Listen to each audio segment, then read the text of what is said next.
What we just solved in example 29.2 was a qualitative situation when light crosses from one material to another. We want to do some quantitative work, and in order to do that, we need to make use of something called the index of refraction. So let's define a new term, the index of refraction, which is the ratio of the speed of light in vacuum to the speed of light in a new material. We symbolize the index of refraction with a lowercase n. C stands for the speed of light in vacuum, 3.0 times 10 to the 8th meters per second. And V is now going to be the speed of light in the medium. Now, we can see that the speed of light in vacuum has a wavelength and frequency. The speed of light in the material is going to have a wavelength and a frequency. We could relate those things together. I've put a subscript beside the lambda to represent what material that the wavelength is we're talking about. In vacuum, there would be a wavelength lambda vacuum, lambda V, whereas in the medium, there's going to be a different wavelength, lambda M. What about the frequency? It turns out, and this is a very important point, that the frequency of the light does not change when it passes from one material to another. It doesn't matter what kind of wave it is, the frequency of the wave remains constant as it passes from medium to medium. If it starts in air and ends up in glass, the frequency in the glass is going to be equal to the frequency in the air.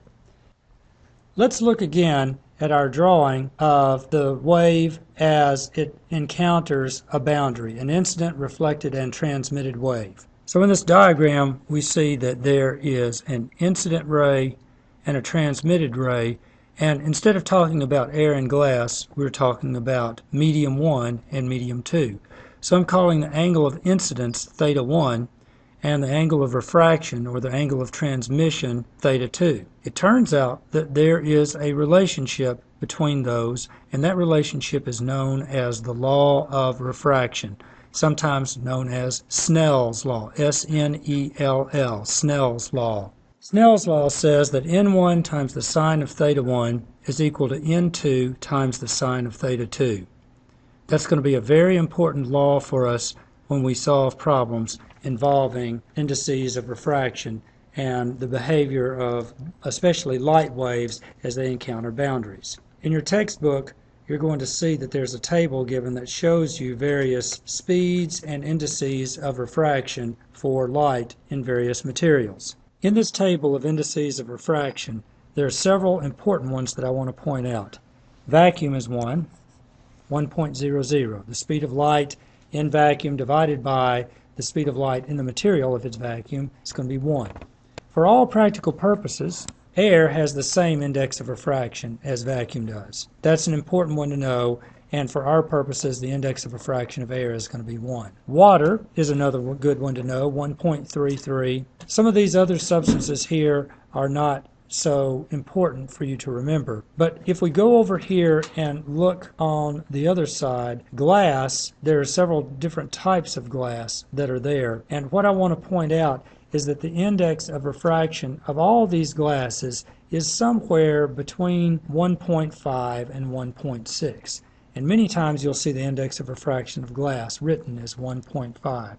So all of these glasses that are here have indices of refraction that are about 1.5 to 1.6.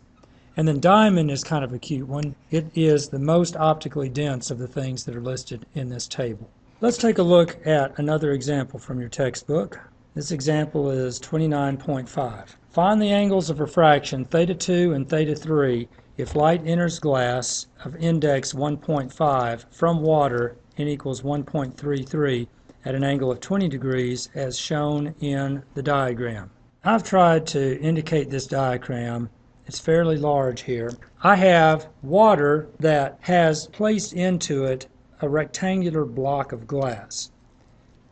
So water is surrounding this rectangular block, and we're looking down on this diagram to see what's going on. There are two interfaces. One of them is right there, and another one is right there. And I'm wanting to find theta 2, which is that angle, and theta 3, which is that angle. To do that, I'm going to apply Snell's law and recognize that for the first boundary, my angle of incidence is 20 degrees. So my material, water, N1 is going to be 1.33, and in glass, the index of refraction of glass is 1.50. So let's apply Snell's law to boundary number 1. Now I know all of those numbers except theta glass. Now theta 2 in this diagram is what I'm calling theta glass in Snell's law. So let's solve that equation for theta glass. And now let me put in the numbers. When I take the arc sine of both sides, I get that theta glass is equal to 17.7 degrees. So that's what I'm calling theta 2, 17.7 degrees. Now, the ray of light makes its way across the glass, and it strikes the second boundary. It turns out that the second boundary is parallel to the first boundary. In some of your calculations, or some of the geometry you'll find if you have, say, a triangular prism, then that boundary won't necessarily be parallel, and you'll have to do some geometry in order to figure out what the angles are. In this particular diagram, because the sides are parallel to each other, that means that the normals are parallel, and what I claim is what they call theta 2 prime and theta 2 are alternate interior angles. So for the second interface, the angle of incidence at that interface is also 17.7 degrees. So now I want to figure out what is theta 3. In other words, when the ray passes back into the water, what angle is it going to make when it leaves the glass? So I'm going to apply Snell's law again. N1 sine theta 1 is equal to N2 sine theta 2. And now I'm going to solve that equation for theta water, which is theta 3 in this case. And I'll feed in the numbers. And lo and behold, I get 20.1 degrees, which is almost equal to 20 degrees.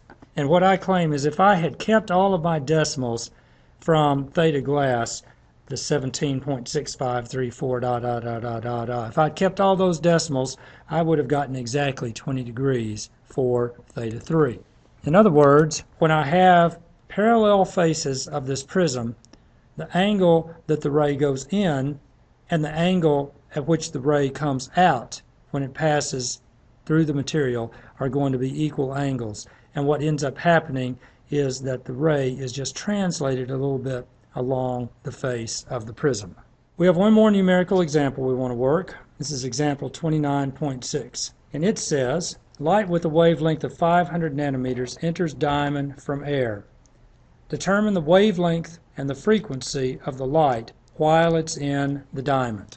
One thing we have is that in air, the speed of light in air is almost equal to the speed of light in vacuum. So I'm going to say for all practical purposes, the speed of light in air is 3 times 10 to the 8th meters per second.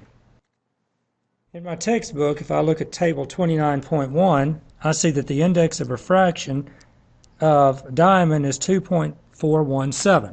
And I know that there's a relationship between the index of refraction and the speed of light in the diamond. Now, I've written all these things down because ultimately I'm going to try to go for the wavelength. The frequency is going to be easy because we noted before that when the wave travels from one medium to another, the frequency remains constant as it crosses the boundary. So whatever frequency I get of the light in the diamond is going to be the same as the frequency of the light in the air. I could figure out what the frequency of the light in the air is using the wave equation. I know what the speed of the light is in the air, 3 times 10 to the 8th, and I know what the wavelength is. It's 500 nanometers, which is 500 times 10 to the minus 9 meters. Solve that equation for the frequency. And now put in the numbers. I get the frequency in air is equal to 6 times 10 to the 14th hertz. And that will be the frequency in diamond as well. Now, I need to figure out what is the wavelength of the light while it's in the diamond. Well, if I know what the frequency is, if I know what the index is,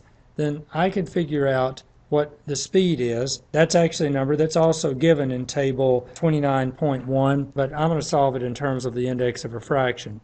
I want to figure out the wavelength of the light in the diamond. The definition of the index of refraction is C divided by V, which is the wavelength in air times the frequency that's upstairs divided by the wavelength in diamond times the frequency. But now the frequency in air and the frequency in the diamond are the same number. So those two things are going to cancel each other out. And what I'm going to see is that the wavelength in the diamond is going to be the wavelength in air divided by the index in diamond. And now I can put in my numbers and feed them into my calculator. And I get that the wavelength of the light while it's in the diamond is right at 207 nanometers. And that's it.